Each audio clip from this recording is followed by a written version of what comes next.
Mark Lawrenson is watching this tonight. Good evening, Mark. Nathan, you okay? I'm all right. Is this Liverpool with their mojo back? Yeah, I think we saw signs, didn't we, at Old Trafford at the weekend, certainly in terms of going forward.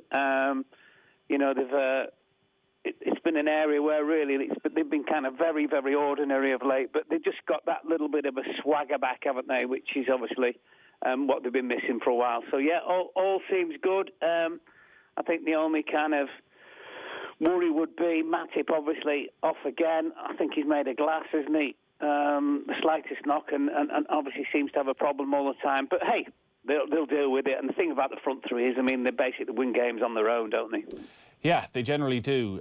That follows on from Fabinho missing out on the game completely. Now, they say it's a minor enough knock, but even a minor knock, if it keeps you out for a week, means you could end up missing a couple of Premier League matches. Surely now there's no way that Liverpool can go through the next week without signing a centre-back. Oh, I think there is. Because I don't honestly think that the money's there.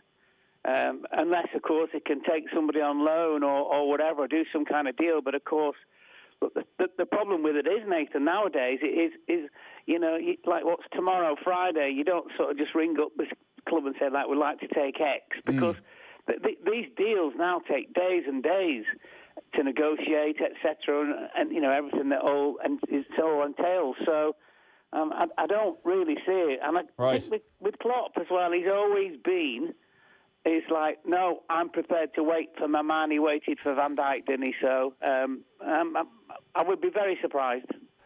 He has waited before as well. The most obvious example is he waited for Alisson also, and Liverpool lost the Champions League final because of that. And I absolutely understand that we're in a very different world with COVID, and it's almost impossible to be critical of Liverpool's transfer policy over the last couple of years, ins and outs in the way they've done their business.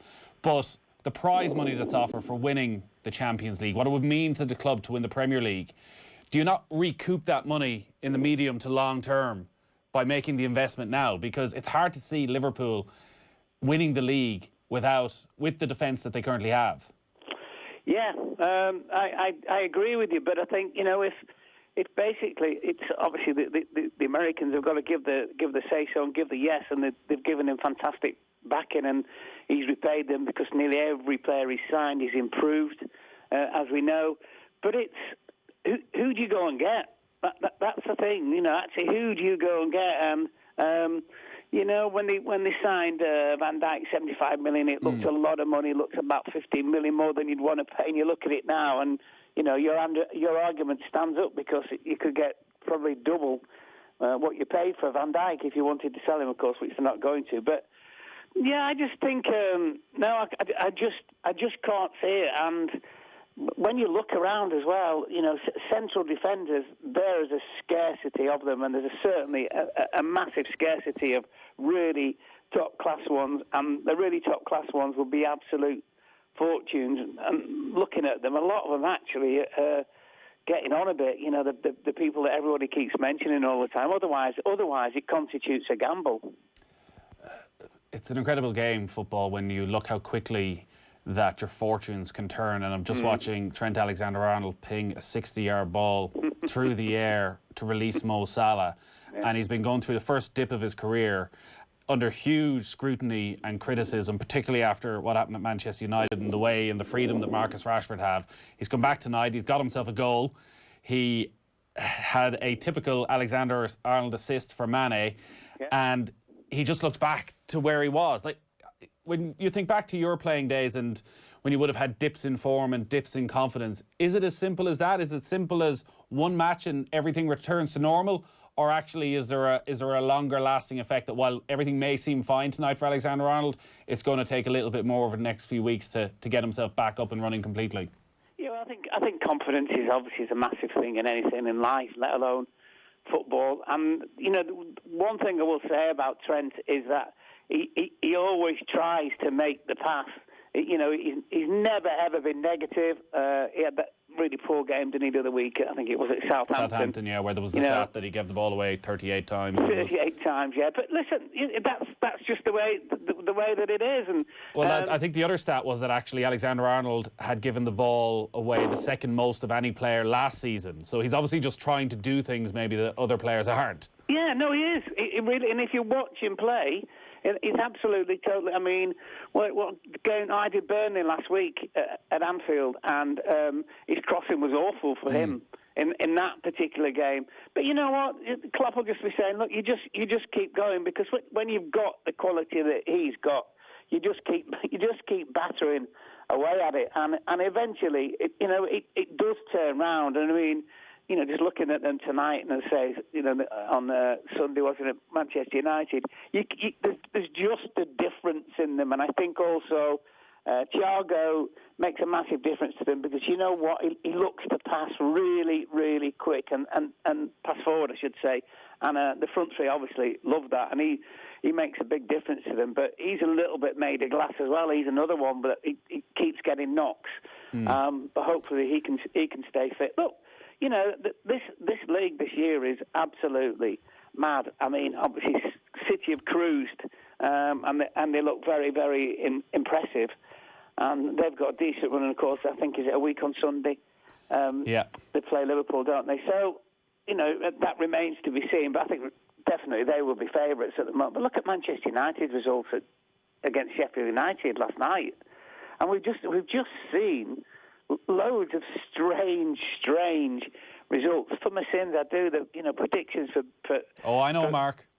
It drives me mad. That's the first thing. But you must be getting very well paid for that. You've been doing it about 30 years. You are joking. I'd say I don't know who looks into your stats for you, Mark, but I would say that is one of the most viewed pages on the BBC. Maybe not always for good reasons, Mark, but most weeks people are having a quick look to see what you're saying. Yeah, it's fine. It's just your opinion, and I never kind of. When I do it, I don't sit there with the league table and look at all their previous scores and all that. It's just a real gut feeling. But it is good fun, but it does drive me mad. I mean, I don't know if I ever told you the story when I was first doing it. I did a game for Radio 85 BBC, and I think it was Villa, and it was like a February night. It was horrible night, and some fellow waited for me after the game outside, and he very polite, and he just, Mr. Lawrenson, said, I'm really pleased to meet you. He said, but I've got an issue with you. I'm thinking, what the hell? And there was no one else around. I thought, if he pulls a knife, this fellow, I'm in trouble. And he said, it's about your predictions. And I said, right. He said, well, I backed your predictions and I put money on them. And I said, look, I'm not being funny. His name was Colin. I said, I'm not being funny, Colin. If I could predict the results of Premier League football matches, do you think I would be Aston Villa on a cold Tuesday in February? I said, I'd be on my yacht in the Bahamas, but hey, all good fun. Yeah. How are you finding this run of fixtures at the moment, where we've been talking about this, it's just every night? Yeah. Do you enjoy it? Are you sitting down watching them all? No, I'm not. I think you really can see too much football. Most definitely. And I just tend to now is like, just pick up the highlights with most of them, and it's not the same, as we know, and everybody keeps talking about it. But it just so isn't the same. Even the Burnley game last week, I said at Anfield, it's just very, very strange, the whole kind of thing. And you kind of sat there, and I think you're kind of asking yourself, should we really be playing sort of one of those things? Because obviously then there was quite a few guys going out with COVID and stuff, but it seems to have settled down. So, I mean, it is good that they're still playing and everything, but it just doesn't seem. Well, it's not the same, is it? We know it's not the same. That's obviously stating the bleeding obvious. Yeah. Well, listen, if you're not watching the matches, Mark, it must mean you're watching something else, which gives us an opportunity. I haven't even teed you up for this, for Mark Lawrenson's movie reviews. Do we have the music even ready? Well, listen. We'll come back to Liverpool. They're still 3-1 up. If that happens, we'll come back to that in a minute. Yeah. What are you watching? Nothing. Nothing. Honestly, seriously, I mean, I think I've been through everything with Netflix. Absolutely everything. I watched Queen's Gambit. Oh, yeah. I thought was good. was great. I can't. Well, my son said to me, Dad, you should watch that. And I'm going, what's it about? He said, about chess. I said, really? No, I enjoyed it. But apart from that, I went back and watched Designated Survivor. Haven't seen it. Heard good reviews. Good. It's good. But honestly, I go on Netflix every day, Nathan. I'm like, right, what's new today? What can I watch? But I'll tell you what I did watch last week, actually. Me and my lad, we watched Godfather 2. Oh, yes. Jeez, I haven't seen it in about 20 years. Oh, honestly. Still as good? Oh, fabulous. I mean, very, very rarely do you get a sequel that's better than the first one. And it's just brilliant. Pacino and De Niro and stuff and everybody. I kind of sat there, and it's nearly 3 hours in it, and it went back. It felt like it went past me in about 10 minutes. It was fab. Might do that over the weekend now. I have. What you need to do is you need to expand from Netflix. So I got Apple Plus. Right. I got it for free for a year on my phone. They've got this thing, Ted Lasso. You'd love it, Mark. It's an American who comes over to manage in the Premier League. Oh, okay. It sounds like the worst idea of all time. Americans writing football comedy, but it actually works. Right, I'll have a look at that. So that'll keep you going. They're quite short. What about Schitt's Creek? Have you seen that? Yeah. Yeah, they're very short. Them episodes is the problem. What? They're very short.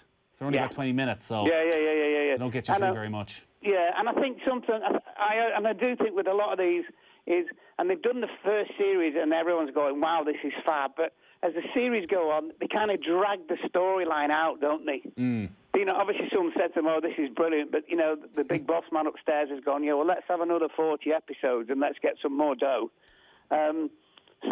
But hey, it's all good. I'm reading a book about Tiger Woods at the moment, which is really, really interesting, and talking about stuff like, if you remember when he went through obviously his real bad time and all those kind of things, and when he came back, his body had completely changed, and there's a serious hint in this book about how did he change his body? Yeah, so you can imagine.